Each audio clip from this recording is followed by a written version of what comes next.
Welcome to What Am I Looking At, a podcast from the Department of Art and Design at Arkansas State University.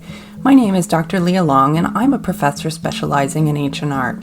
Throughout this series, each presenter will be giving insight into works of art that are in some way unusual, sometimes strange, sometimes hard to understand. I hope you enjoyed today's exploration of the visual on your radio.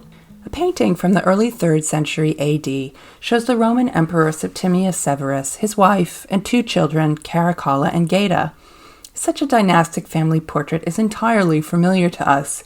Our political leaders present themselves with their families in nearly exactly the same way. Yet this image of a seemingly happy first Roman family is rather unusual. Looking closer, you can see that Gaeta's face has been erased, covered with a layer of paint. So what has happened here?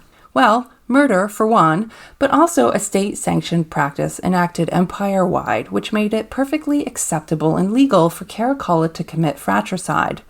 Roman historians tell us the brothers never got along, and that even their mother had to intervene. After their father's death, they were both declared co-emperors, but Caracalla did not want to share power. After murdering his younger brother, Caracalla ordered the Senate to employ a political tool called Damnatio Memoriae, which in Latin means damnation of memory.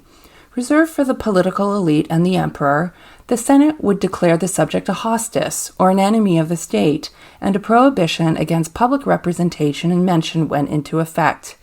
Images of the damned were defaced or destroyed, and inscriptions with their name were erased, as if they had never existed, the original cancel culture. The archaeological record preserves imperial bronze statues thrown into rivers and marble busts recarved to depict an entirely different emperor. In ancient times, images were imbued with the essence of the person portrayed, and images possessed a kind of supernatural power. Intentional defacement was then an act of iconoclastic vandalism that took that power away. Caracalla's purge of Gaeta from history is attested elsewhere.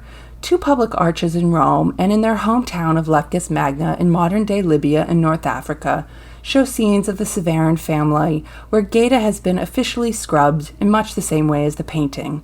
Caracalla's own portraiture underscores his brutality.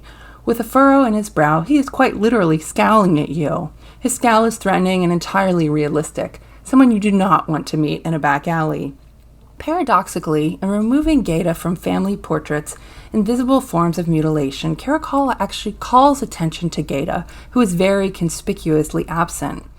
While Damnatio Memoriae did not happen very often in Rome, the body of evidence indicates traces of the damned individual were left behind on purpose in order to create associations that asserted political loyalties. This art of forgetting was not unique to Rome, but the Roman government employed it more systematically than any other civilization. So, if you thought the state of politics in our country is bad, well, at least our government doesn't do that. What Am I Looking At is provided by KASU in collaboration with the Department of Art and Design at Arkansas State. Stay tuned next week for another look at art over your airwaves.